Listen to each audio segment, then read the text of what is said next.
Остануваме се уште на нашите изјави да го очекуваме мандатот од господинот Иванов. Не е дуето диалогот. Сигурно е дека мора да водиме диалог и да бараме решенија, затоа што не треба да ја донесеме ситуацијата до ниво да ги разочараме нашите пријатели, во овој случај Европската Унија. Комесарот Хане поддржува во нашите постапки кои одат во формирање на една влада која во моментот ја има поддршката од 67 пратеници.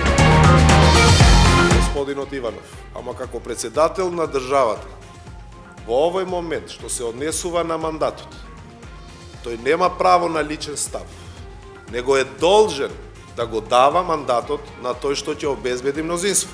Е организирање на заеднички парламентарни и локални избори кои што би се случиле во следните неколку месеци.